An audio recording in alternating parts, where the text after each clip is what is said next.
My name is Dr. Olajide Ajewole, and the module I'll be looking at this morning is MN 7002, International Business Strategy with Simulation, and the topic for discussion is business level strategy.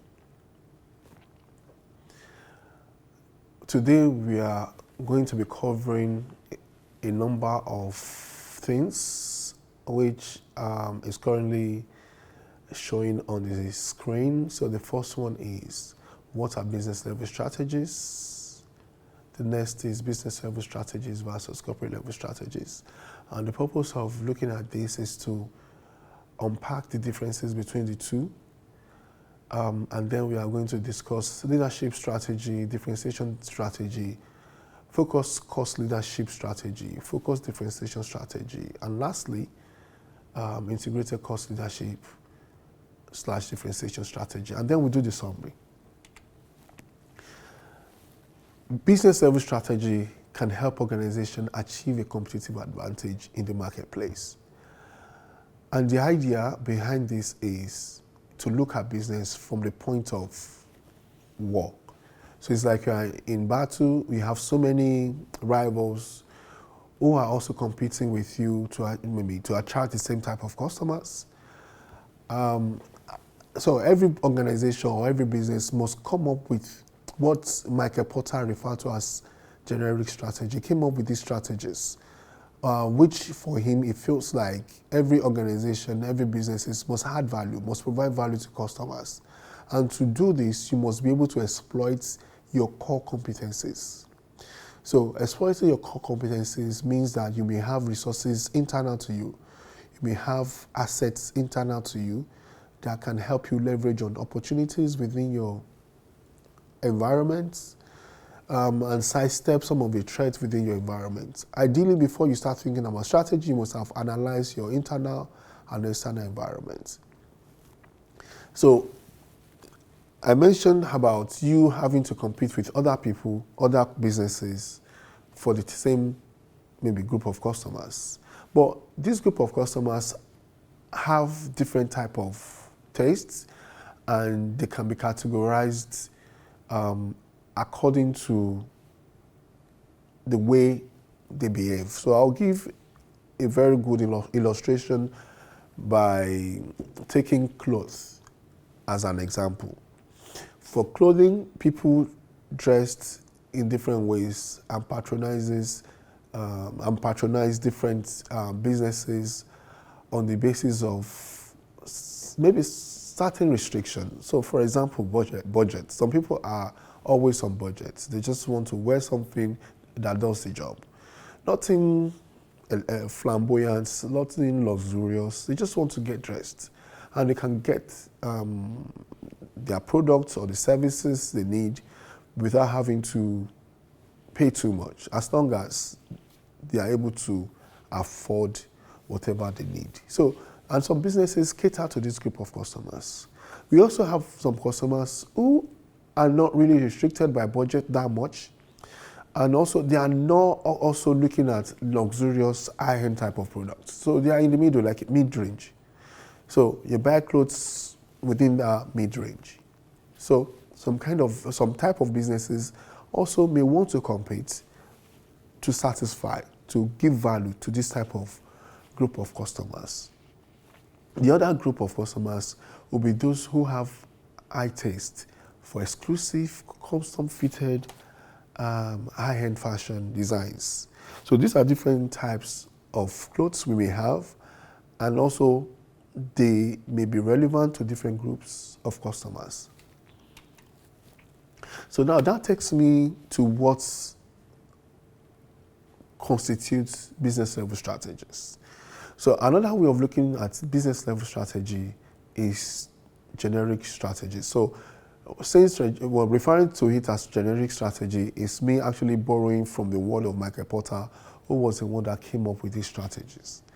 So the first one is cost leadership, and the second one is differentiation. That means a business can actually achieve competitive advantage by adopting a cost leadership or a differentiation strategy.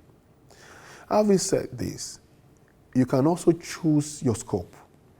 Do you want to focus on the broad market or you want to focus on the narrow market? So before unpacking the strategies, I would like to do a quick distinction between the two, between business level strategy and corporate level strategies. So a corporate level strategy happens at the top. A corporate level strategy happens at the top level within an organization. So the board makes that decision at the corporate level, at the top level. And what this decision will be about is what businesses are we doing?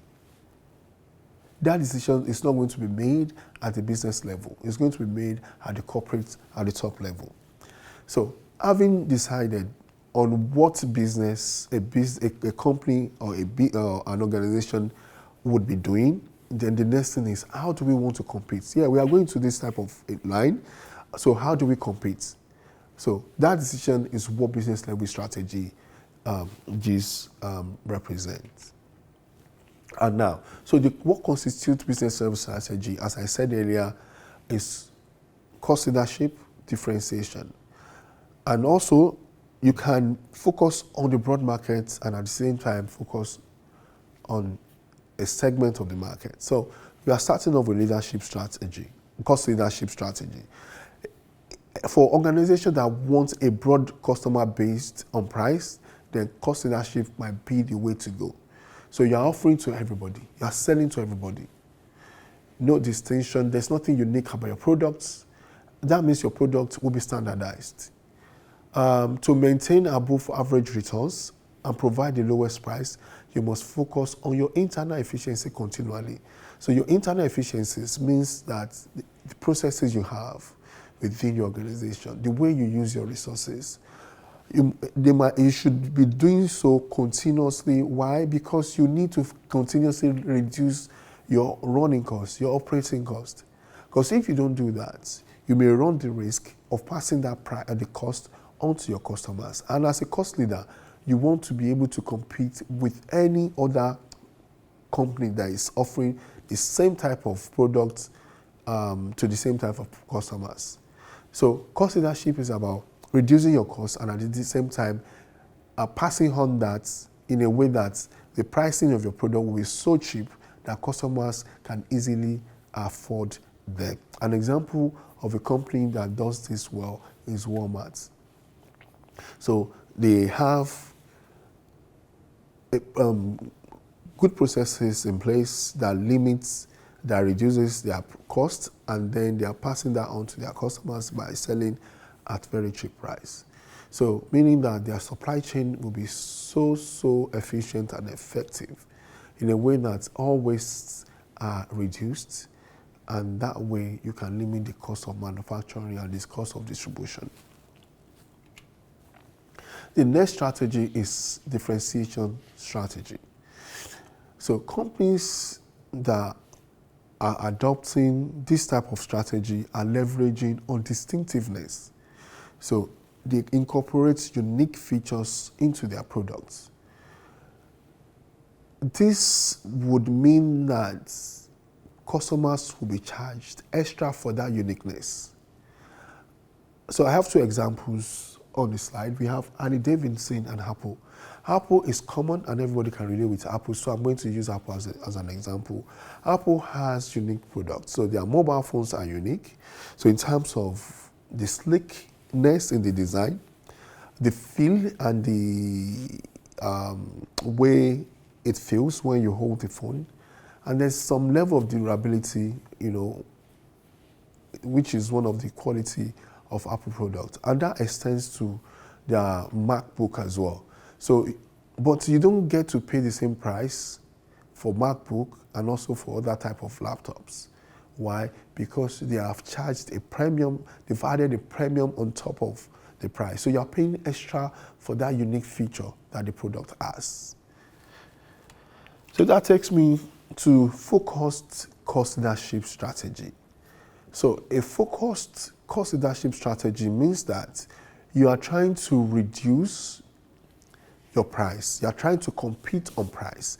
So cost leadership is not about just reducing price for customers. It's also more about reducing the way you run your business, your operations, your internal processes. So if your cost of operation is lower, then you might be able to offer better and very competitive price to your customers. So that, having said that, another aspect to a focused cost leadership strategy is that you're also focusing on a niche. So that's why it's called focused cost leadership strategy. So you are cutting the price, and at the same time, you are focusing on a niche. So some of the mechanism that is usually adopted for this type of strategy is to focus on a small group of customers, not everybody, understanding what they need, and also being able to offer exactly what they need.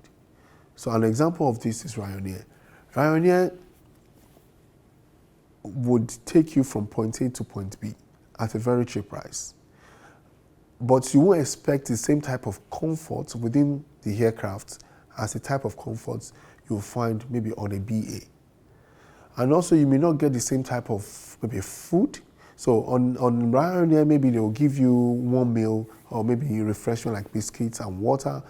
But another airline that will charge you more can give you maybe food and some other refreshments in addition to maybe giving you more space to relax or to spread your leg, a room for your legs and stuff like that. But you are paying a premium for that. For your Ryanair, you don't get all of that. So because of that, they've already cut down the price and you are enjoying the price cut. So that's what focused cost leadership strategy is. And that takes me to the next point, which is focused differentiation strategy.